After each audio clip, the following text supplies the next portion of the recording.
Oh, okay. I think he went live just as you said that word.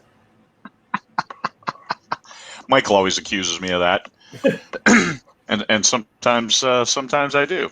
Craig Uh, Martelle. Good morning, hey, America. Monkey behold. hey, good morning, buttholes. It's it is Wednesday. Wednesday all day today. I'm Craig Martelle coming to you live from the subarctic where it's still light out. The sun rose a month and a half ago and hasn't set yet, but it'll set later this month, kind of. So I'm working on a book called "I Can See the Night," and Michael Anderle said he said, "What the hell does that mean?" I'm like, when you have 24 hours of daylight, and finally some night you go outside and you can actually see the stars again.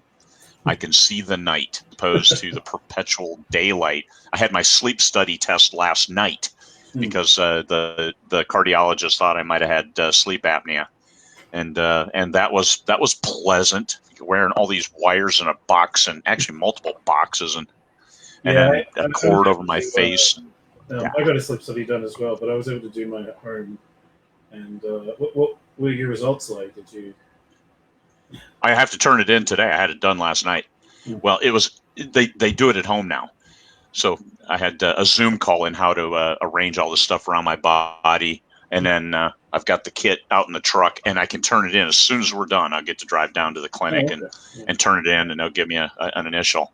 Yeah. But that's it. Today we have James Baldwin, and we're here to talk about authoring with depression, because depression is fairly common among authors. Hmm. What do you have to say, James? Well, so my history before I became an author of fiction, I worked in the brain health and neuroscience field. Um, I also suffer from chronic depression, lifelong chronic depression. But I used to work in the dementia and Alzheimer's field specifically, but I also did a lot of research and work related to stroke, and also to depression and traumatic brain injuries. So the traumatic brain injury, the TBI stuff, is very relevant to depression, Alzheimer's, and also to particular communities, especially communities of people who play sports professionally and people who have been in the military.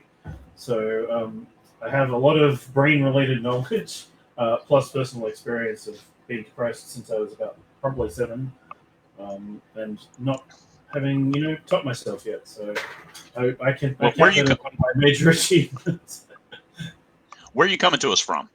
I am in Tacoma, Washington. I live about a mile from the Air Force Base, so if you hear very loud sounds in the background of my feed, I'm sorry, but they run planes all the time. So, and the planes literally just go like right over our apartment, close enough that I can read the numbers or the, you can see the treads on the tires pretty much. They go very close to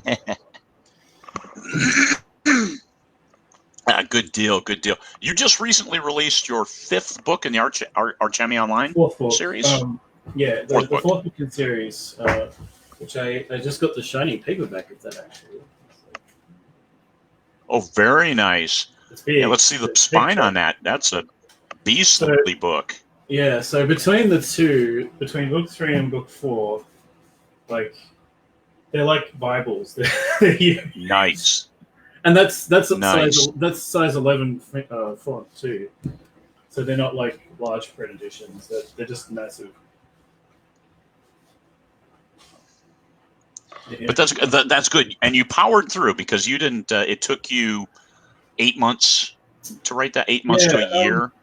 I do not write very quickly, and my depression has part to do with that. Um, it's very difficult to be creative when you have any kind of mental illness or any kind of like brain related thing that is related to either a mental illness or to a physical injury like TBI. And I talk about both of those in relation to depression because I do know that a lot of authors in the indie publishing world do have military backgrounds, and there is a high incidence of physically caused depression among veterans, partly due to things like impact trauma. So I will talk about that a bit as well in the course of this. I will not exclude people who have depression. physical causes. But yes, I was very. I had some of probably the worst things in my life happen to me while I was writing these two books. And despite having been through all of that and being, by indie standards, quite a slow writer, my books do pretty well. I make a full-time living off my fiction. I can't keep up with those people who manage to write 3 or 4 or more books a year. I don't have to, because I have worked very hard to find a niche, find an audience, build an audience who are comfortable with the schedule that I can work at. And if you are an author who is struggling with depression or any other mental illness-related issue, I think that's probably your most important thing in terms of the career, is finding the people who are okay with you as an author and you as a person, and who understand that you write as fast as you do. And if that means you produce 1 book a year, you make 1 book a year. And those audiences still exist because I have one. It took me a long time to come to accept that I was not going to be able to keep up with the pace of most indies. And there's not really anything I can do about that. Depression is not something that you ask for. It's not something that you cause. It's not something you can fix by yourself. There's sort of we still have a cultural mythos that depression and sadness are the same thing. They're not. Depression has real physiological, neurological signs and symptoms. And there are things you can do to help depression. But if you've got it, like if you've got chronic depression, you're pretty much stuck with it unless you have really extensive therapy, possibly medication, sometimes even surgery. For those people who are having transient depression, or there are kinds of depression that don't last as long. So one thing that probably affects a lot of people in Alaska, Craig, is SAD, seasonal affective disorder, caused by the change in light that you have. So a lot of people that live in Arctic, in Arctic environments, they suffer from depression that only occurs during the wintertime or when the light goes down. And that's actually a major cause, I believe, of crime in Alaska, is people getting seasonal affective disorder, getting drunk, and then running around wild during wintertime. I've read some demographics on that. Domestic violence is horrible up here in the winter because of SAD, because of alcoholism and things like that. And there's a lot of ancillary things that happen because of depression. But what we really want to focus on is things that can be done to still be productive. And I think the most important thing that you do up front is you manage reader expectations. That's whether you produce a book a month or a book every 2 years. You just need to set up your readership that they understand. And I think one of the worst things you can do if you're struggling with any kind of issues is set yourself up for failure by putting a monumental burden, a guillotine blade over your head with a deadline on it. I know some people need deadlines because otherwise they would procrastinate and never do anything. If you're one of those, then do what works best for you. But there's other people who look at it and see the rat race. Oh, I'm an indie. I have to publish a book a month. And that's bullshit. No, you don't. And you're proving that. You're making a full-time living off 1 book a year. Now, it's a big book, but it's a very carefully cultivated readership. It's a great genre, and those are good books. Those are books that hit the tropes and deliver to the readership, and they can't wait for them to come out. Yeah, so there's 2 major ways to kind of get around depression, and this is true of like chronic depression and also incidental depression. So say you've had something bad happen to you recently and you're feeling depressed, or you're depressed because of COVID. These things work for both kinds of depression. So one of the biggest problems with depression is you feel hopeless, to the point where it can be difficult to do things like get out of bed or make yourself breakfast. There's a couple of techniques that have been very well studied and shown to help with that feeling of hopelessness, to get you moving despite how you may feel. And that's a big thing that my own therapist has helped me understand. There's a big difference between how you're feeling and what you think. So they call them SMART goals. The acronym is SMART, and it basically stands for like short, manageable, achievable, repeated tasks. So basically, a SMART goal is something that you can do in a short period of time. It's easily achievable. You can do it over and over again to get a desired result. And it's something that you can manage, and that's something that you can deal with. So if you're in an extremely depressed state, like let's say you're in that depressed state where you just get up in the morning and you feel like a slug and you can't do any, you feel like, oh god, I can't do anything. You can set your first SMART goal of the day to be go to the living room and get a cup of coffee. That works, like, just to start with. And then once you've got your cup of coffee, you go, right, I got my cup of coffee. I'm going to turn my laptop on. And that's your goal for that period of time. And you basically break time down into these small, achievable steps.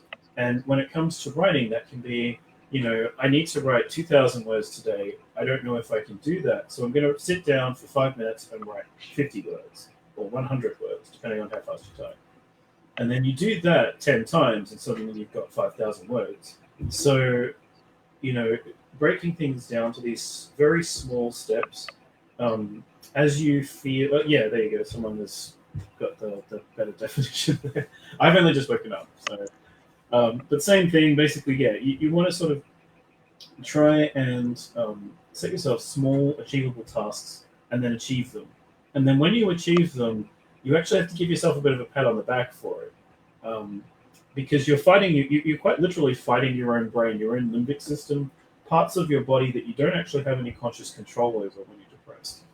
So when you actually achieve a SMART goal or any goal with depression, it is actually really important that you validate that you say, yeah, I did the thing, even if it was just a small thing like putting on pants, because you're fundamentally facing something that other people don't have to deal with. You're having to master parts of your brain that most people are not aware of, and that you yourself can only be partly aware of.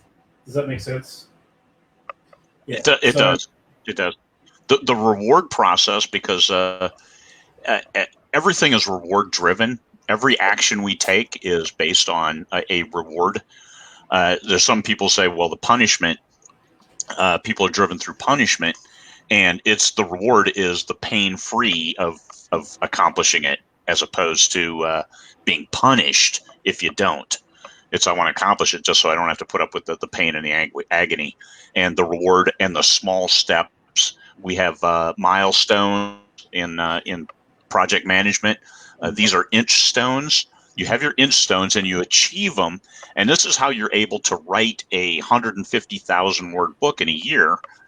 Because if you put it off, if you have too many days where you don't write, now you're going to put pressure on yourself saying, oh my God, I went a month and I have no new words. Yeah. 100 words written a day, because that 3,000 words, it might get you past a sticking point in a chapter, get you into another scene that's more exciting, that when you are functioning better, because one of the problems with depression is nothing makes you happy.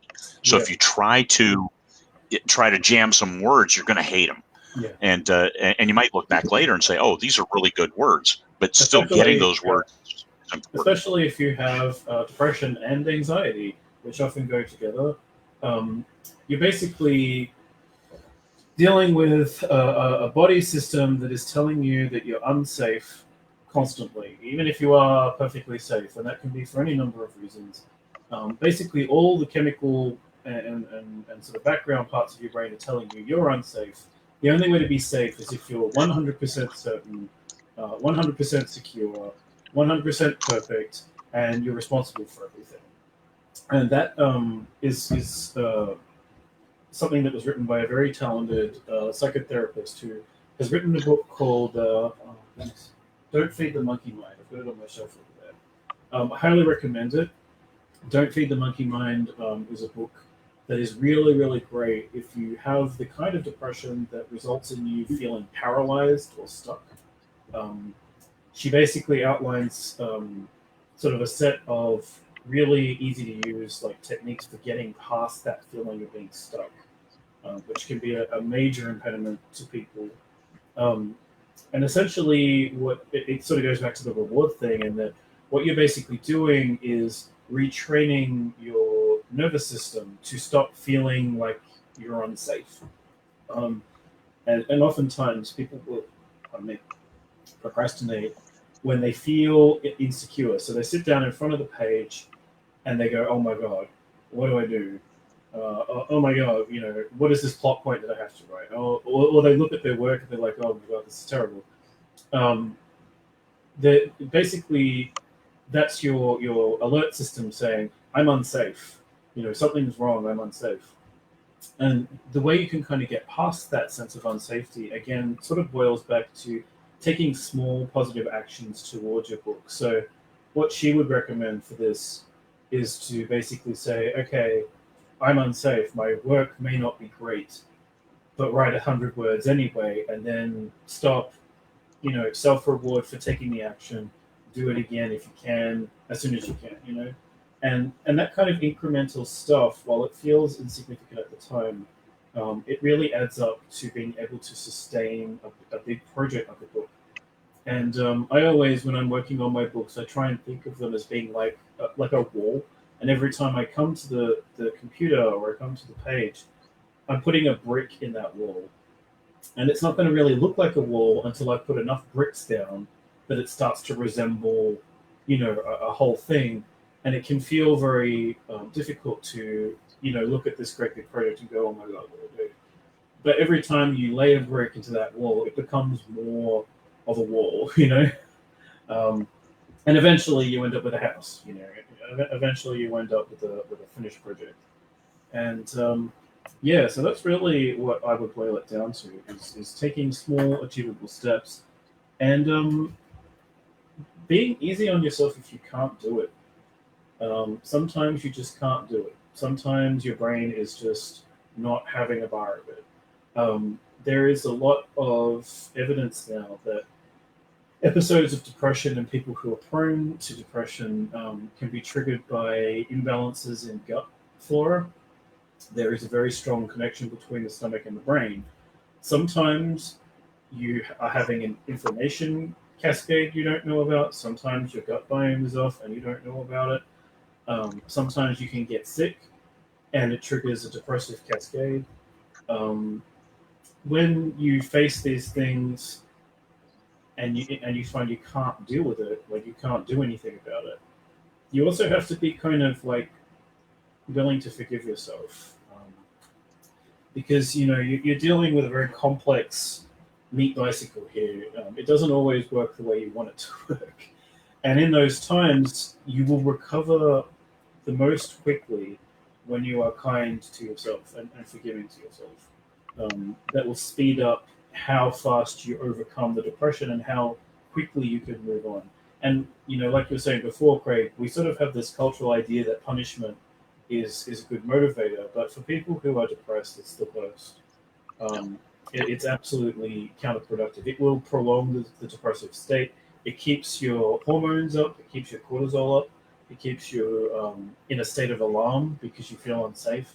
And that depression cascade will just continue going. It will just sort of tumbleweed along. It won't actually diffuse. Yeah, punishment does not work. Punishment, Yeah, and that's the threat from Amazon. We're going to cancel your pre-orders for a whole year. Oh, Jesus. Guaranteed not to meet that pre-order date. Yeah. Well, I personally love the little reminders of, "Oh, you need to upload your book," and it's like 6 months in advance. And there's this moment of, "Oh my god, I need to upload my book," and then you go, "Wait, it's not. I don't have to publish this thing until September." Yeah. You didn't miss the school bus. You're okay. Yeah. Yeah, small moment for Cody. But the process, I mean, it's been 6 months now since my dog passed away, but that's sad. I'm sad about that. I still have her dog bowls out. I still have her collar on the end table, and it's I can write through that. It's okay. I can incorporate that, and I keep looking forward. And I did talk to one person about PTSD in military. I don't have PTSD. I don't have depression. I don't have that stuff. And they said authors, have defenses against PTSD because of that imagination and the ability to see a different world as opposed to rooted and quagmired in the horribleness of what somebody has witnessed and experienced. And I think that's also a great defense on everything, is that ability to disappear into this world of make-believe, get those words down and shape that world, and then you can bring other people into it. And it helps when you've created a good world and you get good views and people are positive and supportive of your stories and the world that you've created. And that's what you see with Arch Emmy Online, is that has great fans who really appreciate the story and get into it. Yeah. So when it comes to like finding an audience, especially if you do write slower because of any form of disability, whether it be a mental or a physical disability, finding your audience really involves going to the community of people that you want to write for and paying attention to them. So one of the best things for depression that I have found works consistently well, and that has some pretty good research behind it as well, is when you extend yourself to other people, when you help other people, when you practice compassion towards other people, when you volunteer, when you do stuff for other people, you feel better. The problem with depression is associated with three things, and I'm going to get a little neuroscience here. There are three main characteristics that have been found to be associated with depression, specifically chronic depression, but any sort of long-running depression as well. They are perfectionism, narcissism, and goodness, my 7 a.m. brain has forgotten the third one. Perfectionism and narcissism are the two most important ones, though, because what they actually mean is that depression is fundamentally self-focused. You tend to go inwards when you're depressed. You tend to sort of ruminate about yourself, and that can lead you to become very self-absorbed. And I don't mean this in like a negative, you're self-absorbed kind of way. What I mean is that you stop being able to perceive the cues of other people. So when people are supportive, you don't feel it. You can't feel their empathy for you. You can't feel their support. It starts to feel like you're the only one in your world, and you get stuck there. And it's not something that you're consciously in control of. It's something that happens when you have these sort of inflammation and hormonal sort of outbursts going on. But the way to get past that rumination really is to extend yourself for someone else and do something for someone else. So when you go to these communities of readers, just hang out with them and don't talk about your writing. Just make friends with people in that community. You know the kinds of stories you want to write. I read something from one of my author heroes, Stephen Brust, who wrote the Taltos series. I don't know if you know him, very famous fantasy author from the 80s. I recently friended him on Facebook. He has this theory of writing that's basically you should see the novel as being the venue for cramming the most amount of cool stuff into one project. He said it's basically like whatever you find cool goes into your books. The novel is the vehicle for the maximum amount of cool stuff you can cram in it. And that's actually really relevant to finding your readership, because the things that you find cool, the things that you want to write about, there are other people that find those things cool.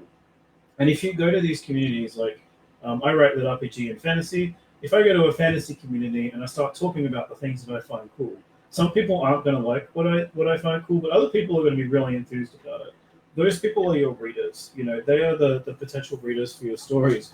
And when you publish a book, if you do things in these communities and you just hang out with people and you cheer people up, you will start to feel better, and you'll start to feel more motivated to produce your work.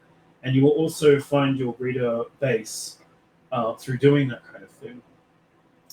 I always recommend that people with depression volunteer as much as they can.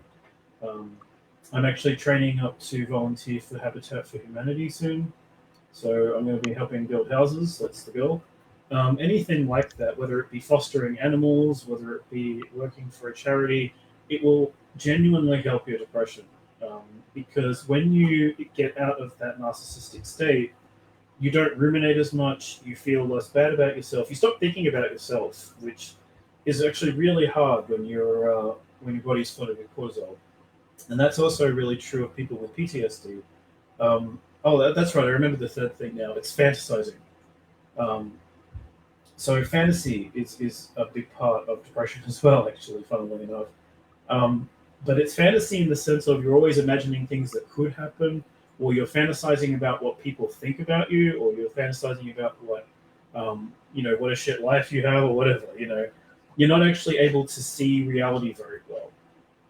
Um, and so, managing that involves finding ways to participate in reality and then taking that power of fantasy and putting it into books instead of applying it to yourself in your life. Um, and that's really hard to do. It's not something that you can just suddenly get up and suddenly, you're managing your depression. It takes time. It's like exercise. You kind of got to start small and then, work your way up. But any little thing you do for someone else, any little thing you do to extend yourself, is going to help you get out of that depressive space. Um, so yeah, it's unfortunately a condition that you have to sort of think of in terms of management, um, especially if you've had it all your life, like I have. You basically have to manage it in the sense of you have to actually do things to mitigate the effects it has. And that doesn't mean that someone that has depression or that has PTSD is in any way at fault for having that condition. But regardless of how you got it, where it comes from, what you've been through to feel this way, fundamentally you have to be responsible for the actions you take with it. And sometimes those actions are simply self-forgiveness. I can't get out of bed today, and that's okay. Sometimes those actions are more externally sort of oriented. So I'm going to do 1,000 words today, um, and that's really what you can do. So yeah, I don't know if you have any input on that, Craig. Well, on on those days, on the days where it's just I can't get out of bed, Mm. on that, what would if you had a goal of my entire goal for today is to go get a cup of coffee and then come back to bed? Does that help? Yeah, I mean anything you can do in opposition to that sort of cascade of self-reinforcing and self-loathing, for lack of a better term, is going to help because essentially, like one of the most effective treatments for depression is CBT, cognitive behavioral therapy. And CBT, the theory of CBT is pretty well studied. It has some pretty good evidence that it does help in a majority of cases, especially people who are depressed because of something. So if you're depressed because of the plague, if you're depressed because of, you're in a grieving process and you're experiencing depression because you're grieving a loss of a relative or a pet, or anything. CBT is particularly effective for those kinds of depression. It's also very effective for PTSD and chronic depression. That can be a little more difficult because someone that has those conditions has more of a physiological basis for those conditions, so they may need other things besides CBT to help, like medication or whatever. Um, but for people who are going through transient depression, CBT is really helpful, and its foundation is the concept that your thinking actually precedes your feelings. So feelings are caused by the way you think, as opposed to the other way around. And the problem with the human perception is that we perceive feelings as coming first. But that's actually kind of an illusion. In reality, what we do is we think something and then very quickly we have a feeling in response to that. So whenever, one of the really common things of people who are depressed is they have low self-esteem. So it's really easy to sit there and say, oh, God, I'm a piece of shit. I haven't done my 1,000 words for today. I'm going to be a failure as an author. Like those thoughts, they feel like they come after the feelings, that they come after the feelings of self-loathing. But that's actually, it's like a trick of the brain. Because what you're actually doing is you're thinking those things and then feeling like a piece of shit. The emotions actually come after, and they've done, and by they I mean various research hospitals and science people have done pretty consistent experiments showing that process actually happening. So they have people in like CT scanners and stuff, and they basically trigger thoughts and then watch the process in the brain showing like which parts of the brain are activated. And they have invariably found that the thought that a person has precedes the feeling that they have. Does that make sense? So Yeah. when you are stuck in bed, and if you sit there and you tell yourself, "Oh God, I'm a piece of shit because I can't get out of bed," you're reinforcing that set of feelings that you have. Which is why I really emphasize the self forgiveness part. Whereas if you think to the tune of, "Okay, I feel really awful today. I'm stuck in bed," that does not make me any less of a person. I'm still me. I've still done nice things. My cat loves me. And my dog loves me. Um, Finding something to kind of break that process will. It may not help like within the next 5 minutes, but if you keep doing it, if you keep going, okay, well, I'm stuck here. I really don't want to get out of bed, but it's okay. I'm just feeling sick today. Um, Over the course of 5, 10, 30 minutes, you'll find that the grip of the pain starts to lessen, and you'll be able to sort of start moving around. And it really just takes as long as it takes. It depends how severe it is, but through like, and this isn't the same as like positive thinking, by the way. Positive thinking is a bit of a trap for people with depression.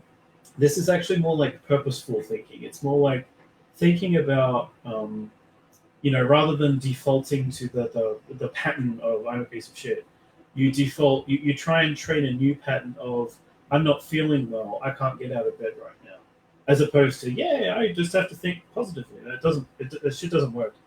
Um, but just finding purposeful thoughts, or even just grounding yourself in reality. Um, no one, because no one is telling you that you're bad for being in bed.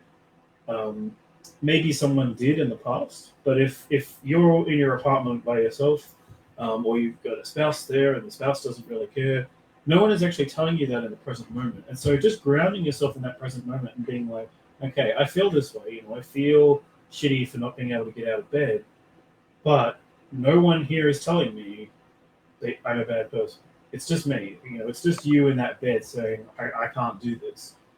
When actually, if you think about sort of that moment of reality, you can often check yourself out of it. You can often go, okay, well, I guess not, and sort of suddenly you're out of bed and suddenly you're motoring around and you can do what you need to do. Well, the cat still needs fed. Yeah. And the cat will let you know that it needs fed, Yeah. even if the bowl is full. Especially if the bowl is full. Cool. Or even better, there's like a little hole in the middle of the bowl because they've eaten the center part and they've just got the stuff around the edge. And they're like, "Father, this is unspeakable." And you shake it a little bit to even it out. That doesn't work. They aren't fooled. They always are not fooled. Yeah, they always know. Yeah. So that's pretty much what I would advise for that kind of situation: is try and ground yourself in your present reality. Try and you can't fight negative self-talk.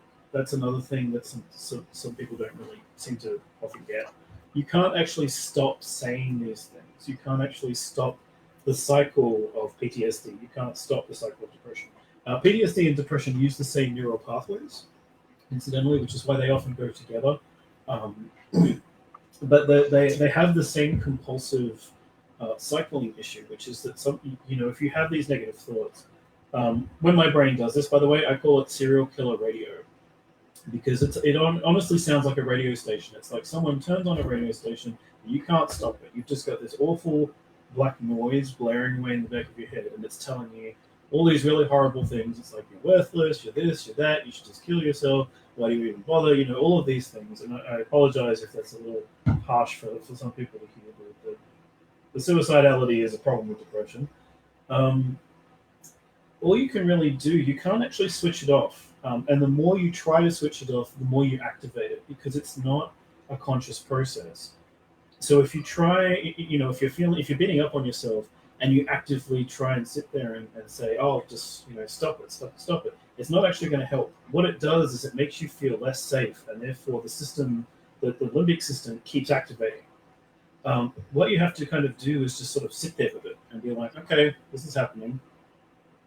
There it goes. And just kind of watch it like it's, you know how like if you see something weird on the street, you just stand there and watch it. Um, it's kind of like that. You just kind of have to be present with it and be like, okay, here we go. Serial killer radio is happening again. All right, you just you just keep going, mate. And wait, because if you try and interfere with it, you actually keep it going. So they call it being present in the moment is sometimes what they call it. Being conscious is what they call it, or reflective or self-aware. Essentially, what you're doing is you're just sitting with it, and you have these voices in your head, or you have this sort of sense of failure, or this feeling. You have to kind of sit there almost like like a monk, and be like, oh yeah, it's happening, and just wait. I know that sounds really strange, but by doing that, if you can sort of train yourself to do that more, it becomes a lot easier to manage because you're not constantly feeding it. It's like a furnace, and if you try and mess with it too much, you kind of end up feeding the negative cycle of emotion. Breaking out of it really requires accepting that it's there and not letting it rule you. So that's partly why I've given my bad head noise a name, because it gives it a label. It makes it something that's not part of me. So I can just sort of sit there and be like, okay, serial killer radio is telling me that I'm a piece of shit again. And by doing that, you can kind of distance yourself from it enough to get out of that, to break that cycle. And yeah, as someone said, animals can be really helpful for that. We have a lot of therapy pets at our house. My wife has a therapy dog, and I have 2 cats. And then, yeah, definitely like sitting there with a kitty or sitting there with a puppy or a bird or whatever kind of animal you like can be really helpful for that as well, because they are here. They're a part of reality. So you can kind of pet them and be like, oh, yeah, this is happening. And that's that set of feelings and that thought process doesn't rule you anymore. And that's really the goal of like CBT for people with chronic depression, is to you may not ever actually cure whatever's going on in your brain, but it becomes something that's not part of you, and you can do things in spite of it. So it's like I have this little demon on my shoulder that just keeps ranting and nattering away, but he's not actually me. He's not actually going to rule my life. He's not going to tell me what I can and can't do. He's not going to confirm to me that I am in fact worthless. So by sort of putting yourself into a position where you're contemplating or where you're being present with that negative voice, you take its power away. You stop reinforcing it and you take its power away, and you can do what you need to do. And that can be very difficult for someone who doesn't have depression to understand, I think, because generally speaking, someone who doesn't have depression or PTSD doesn't have any sense of disintegration with their own selves. They feel very integral when they look at themselves. They don't have to like partition parts of their brain, for like a way of putting it. I'm sorry if some of this is a little abstract and woo-woo, but it's kind of hard to talk about the subject and not get a bit abstract. Yeah, that's I got my 1,000 words today already, and still pressing forward with a lot of stuff. I have a lot of stuff going on always, and a lot of that is philanthropy, giving back, and that's always a good way to take my focus off something else that's dragging me down. No, it's not depression, but just a general rule on life is help others. Help will help you.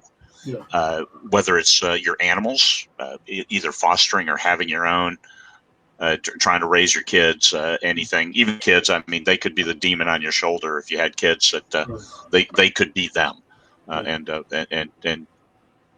you birthed them, and so that's you bear that guilt forever.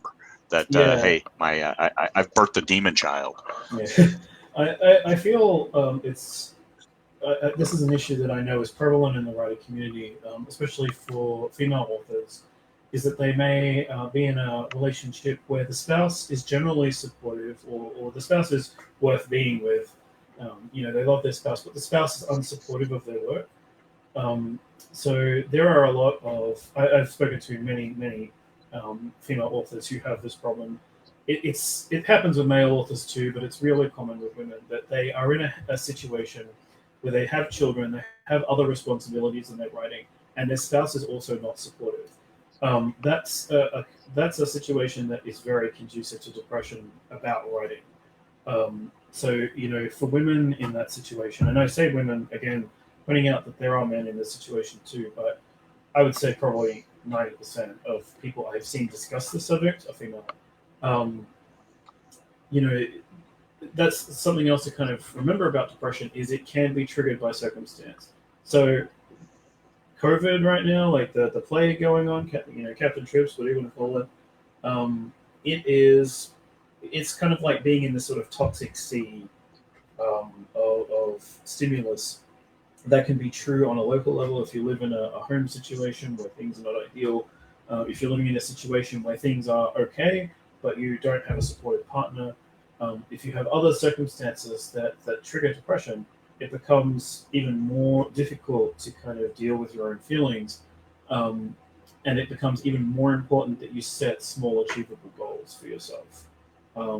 So your partner might not be supportive of you, but you can go, okay, well, he doesn't or she doesn't want me to be an author. She wants me to get a real job in inverted commas. Um, so I'm going to take care of my responsibilities today, but first I'm going to sit down and do 1,000 words. Making that time for yourself and setting those small goals and accomplishing them are really important to staving off depression and feelings of hopelessness. And the same thing goes for anyone who's in any kind of situation. So we're all kind of in the same boat with the plague. Um, I can say very affirmatively that as someone who experiences pretty severe depression, that this has been a terrible time to be depressed. You're locked up in your house. I actually told my therapist recently that the problem that I have found with quarantine is that quarantine, by its nature, simulates a bad depressive state. You're not allowed to leave your house.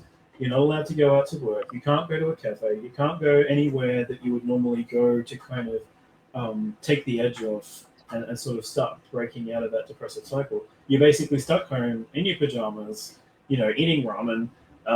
There's not really much you can do about it because otherwise you will get COVID and you could get very sick. So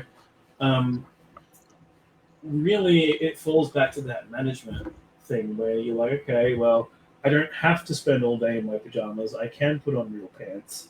and I've seen a doing lot of those people do that. Yeah. That they get dressed for the day, get dressed, Yeah. put on makeup, get shave, take care of everything just like you're going to work, even though you're still at home. Yeah, and that's changing your situation. Yeah, that's one of those work at home tips. Actually, if you are working from home, especially if you normally have a day job and then like write in the evenings or in the mornings, it can actually really help to still go through that ritual of getting dressed up for work and then getting to work at home. And that's as true of novel writing as it is, accountancy. Um, when I was first learning to work from home, a very wise person told me that you should always put on shoes before you start working. That you actually feel more productive when you like put on your work shoes and sit at your desk. And it's true, like it really does work. So yeah, and depending on who you are, or like, yeah, hang on, I'm sorry, just reading the comments. Yeah, I already had a hard time leaving the house. Now I feel more agoraphobic. Yeah, I absolutely understand. One of the things that I have found benefits me personally is I spend time outdoors. So I live in an apartment complex. Like I said, I'm right near JBLM, the Joint Base Lewis McCord in Tacoma. My street and my neighborhood is not very nice. It's a military-based neighborhood, so there's a lot of like gravel fields and there's a lot of brush and there's a lot of industrial sort of dead-end roads and there's no sidewalks. However, there are a couple of parks not too far from here. So if I take a bicycle or take the car, I'm fortunate enough to have a car.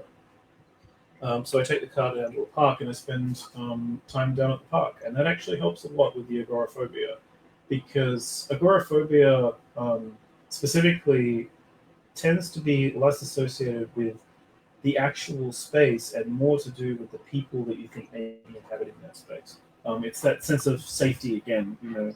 So the only way to sort of deal with that kind of phobia is to gradually, incrementally expose yourself to it. Um, Getting out of the house in any capacity is going to help that. So going to the park, going to, you know, if you have a backyard, sitting out in the backyard, going for walks around the backyard, um, you know, anything like that, especially when you're dealing with an anxiety disorder or a phobia. It's actually really important to not reinforce that phobia. And you reinforce phobias by not doing something. So, you know, if you're scared of something, like let's hypothesize that you're scared of snakes. And it starts, you know, you have that phobia because maybe you saw a snake when you were a kid and, you know, it lunged at you and you got spooked. This is a hypothetical. This is not anyone who's really said this. But, you know, as you get older, if you keep up that fear, if you keep reinforcing that fear, first by avoiding snakes in any capacity, like real snakes, and then, you know, you start avoiding like zoos because zoos have snakes, and then you start avoiding like documentaries because there might be a snake on a video, and then you start avoiding pictures of snakes. Every time you avoid that trigger, you're actually reinforcing your phobia. You're telling your brain, "Oh, thank God, there's no snakes. I'm safe." And every time you do that, your brain starts demanding more and more of you. It's like, well, you know, if you see a picture of a snake, you might be in danger. If you see, like, if someone says the word snake, you might be in danger. Like, it can get pretty severe. So the way to kind of get around that is to do small incremental exposure. And that means, like, if you're terrified of spiders, it might mean looking at a picture of a spider or reading a web page about spiders. Like, you know, finding out something interesting about them. And when it comes to, like, you know, claustrophobia or agoraphobia, it's really about like sitting on your porch to start with, or getting out in your backyard, going to a park, going places where you can avoid people but still be outside. And the outdoors definitely do help me. I get every time I see those memes on Facebook where someone's like, "All you need is, you know, the wilderness to cure your depression." I roll my eyes because it's not true.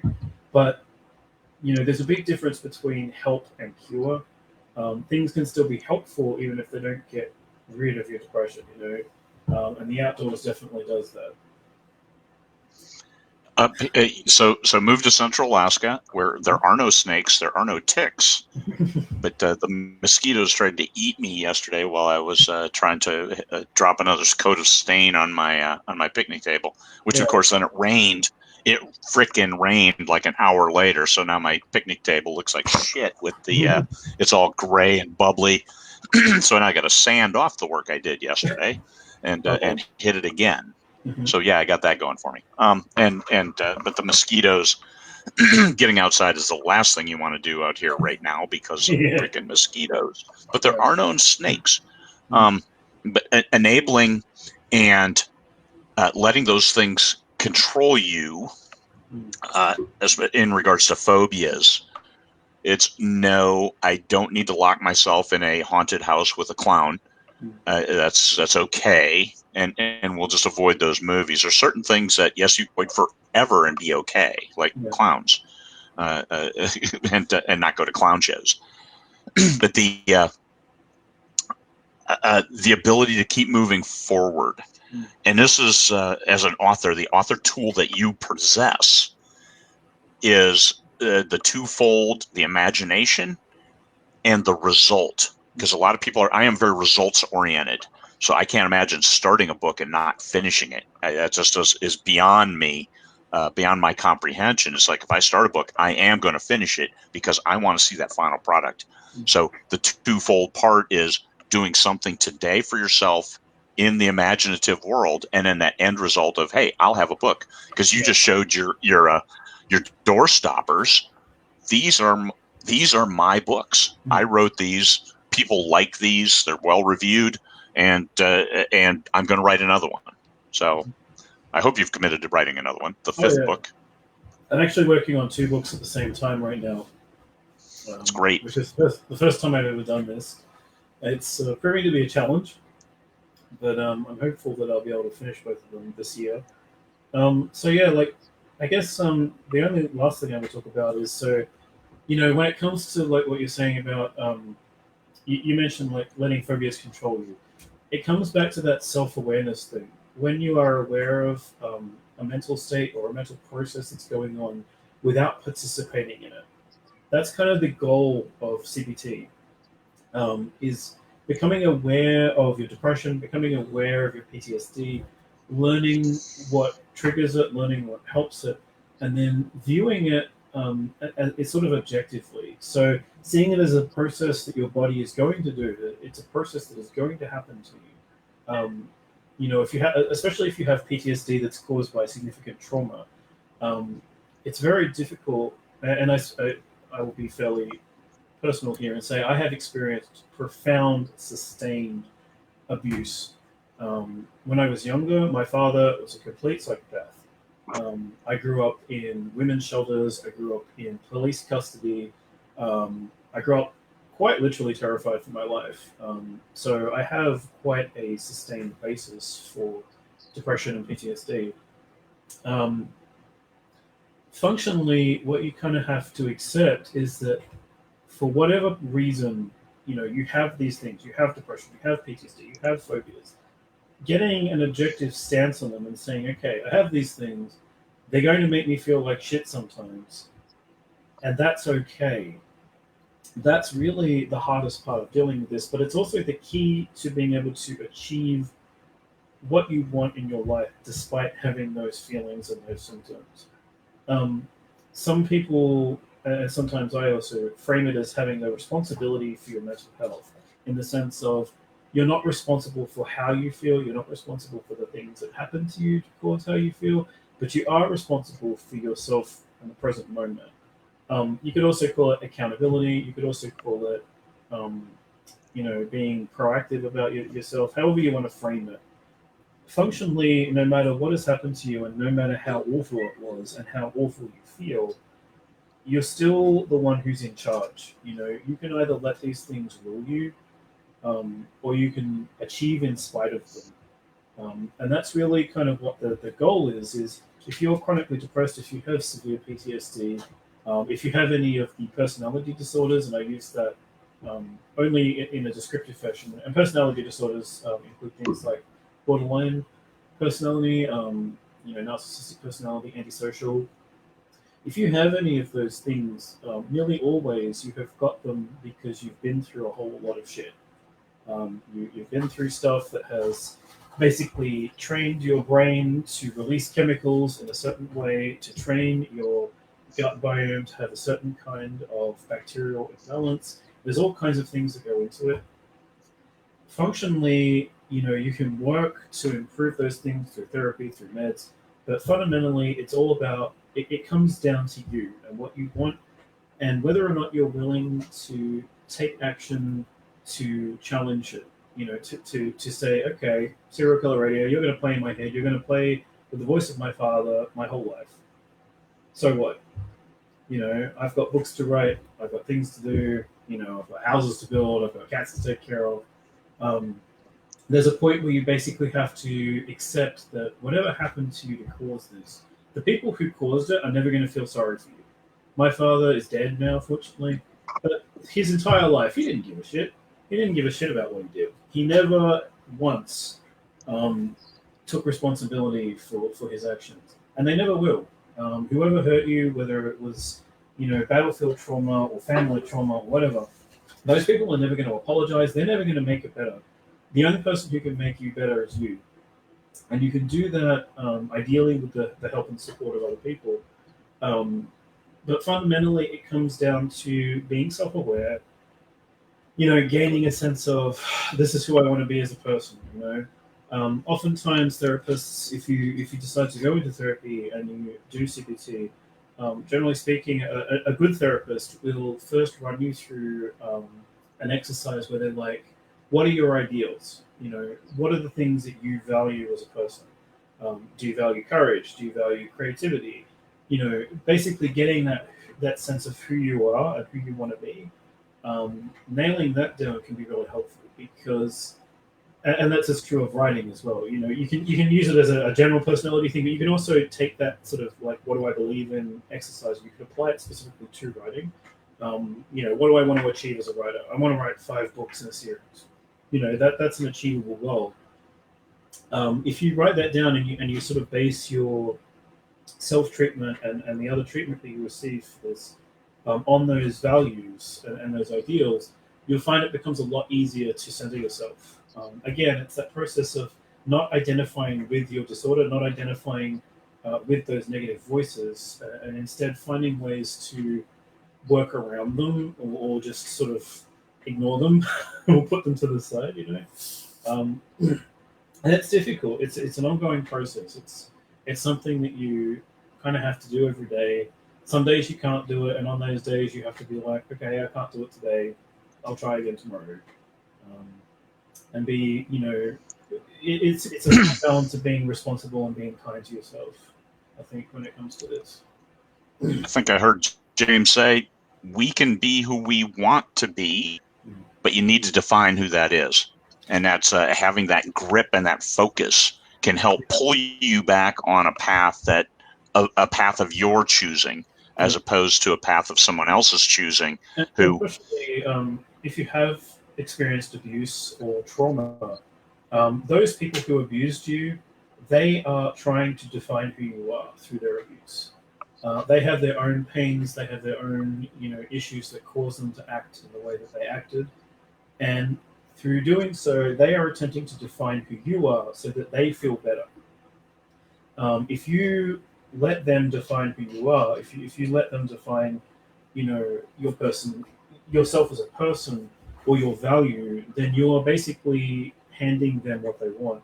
If you are, say, if you have an abusive person in your life and you say, well, you know what, fuck you, I'm going to be who I want to be, you are directly confronting that person, and you are exerting a level of personal power that they have tried to take away from you. I can sort of say this stuff. Actually doing it is quite a different story. It can be very difficult to do. And it can take many, many years of practice and effort to come to a place where you're like, you know what happened to me in my past is real, and I'm valid for feeling the way that I feel, but I'm not defined by the abuse that I suffered. Getting to that place is very difficult. It takes a long time, but it's totally worth it. Like I said, I've had chronic depression since I was 7 years old because of the aforementioned father, among other things. And just in the last couple of years, let me show you these. I've written all these. This is just under 1 million words between 4 books. And I make a full-time living off those 4 books. I don't have to publish 4 times a year. I'm sure if I was able to publish 4 times a year, I'd probably be making 6 figures by now. But, in spite of it all, these still get done. And they get done because even when I feel terrible, I can sit back and say, okay, I feel terrible, but here's what I want to be. I want to be this. I want to write this. I want to finish this project. And before we sort of log off, I will also clarify that there's a big difference between saying I should and I want. If you say I should to something, you are almost certainly not going to be able to do it. If you say I want to do something and you find in yourself that sensation of wanting to do something, you will find that you'll be much more motivated to actually accomplish it. I find that if I sit down at my computer and I go, oh my God, I should write 2,000 words today, I'm not going to get those 2,000 words done. If I find reasons to want to do those 2,000 words, then I'm much more likely to accomplish that goal. So, yeah, avoiding should is a big one. Depression loves the word should. Yeah. Because even I need to is different than I want to. Yeah. And the want comes from inside. You can make it happen. But also I wanted to note that I appreciate your exceptional knowledge on this and your presentation of the information in a way that people can embrace what applies to I hope them. it's helpful. So I mean, well done. It's always a bit of a risk talking about the subject because everybody experiences it differently, and we do have. But also, I want to note that I keep mine trimmed, but James is out of control going on here. Show it. The beard. Yeah. Look at that. What do you got? 2 inches down there? 3 inches? Yeah, it's getting to about 3 inches now. It actually forks. Like, it has a natural fork in the middle. So I'm actually going to stick like dwarf beads in it. My wife ordered me some like special beads that you can use to make your beard. That's out of control. And shaving, I've had 2 haircuts since October of last year, and my wife did both of them. So we're just down to the. I think that's the next step for me. I think this is getting too. I used to work security, and the bald head and goatee thing is just a sort of, you just start doing that when you work that job. You're just like, yeah, it works. Nothing for people to grab. If they try and grab your beard, you can just punch them in the face. It's great. You don't want to give them anything to grab. That's right. Do we have time for questions? Or I think you hit on most of it. It's been an hour. Okay. I need to run back and turn in my my sleep study test. So I'll run downtown and do that, and hopefully they see that I don't, because I'm not sure about sleeping with a CPAP or traveling with one, but I will if I have to. Yeah, well, I think I've been on a CPAP for a month and a half now. No, 2 months. It's been life-changing. So that can actually be, briefly, segueing back to depression. If you do have depression and you think you might have sleep apnea, definitely get a sleep study done or get a home sleep study. There's a company called Lofter that does relatively affordable home sleep studies that you can actually get. So Lofter, Lofta, because poor sleep massively increases depression, massively makes everything to do with depression and anxiety more difficult. But yeah, the CPAP and sleep apnea also affects your heart, because that's my heart problems. They said a lot of times, like 70 to 80% of the time you have heart problems later in life, it is caused by sleep apnea, especially atrial fibrillation. Yeah. And that's one of the reasons I'm actually very glad that I was able to get diagnosed relatively young. And sleeping with a CPAP is actually much easier than it's sort of made out to be. Really, you just have to find the right mask. So after you'll find the mask that fits your face, and once you found that mask, it's like heaven. I finally found the correct mask for me, and since I have found that, I've been sleeping so well. Like, I normally wouldn't be able to get up at 7 in the morning like this. I would normally just be like, bleh. But definitely, it's not as bad as it's made out to be. The settings as well. I know you had to adjust the settings to make sure you got the positive pressure correct. Yeah. So there's a couple of online resources for that. There's like CPAP forums and Reddits where people have very helpful advice about what to do if you're experiencing certain symptoms with a CPAP machine.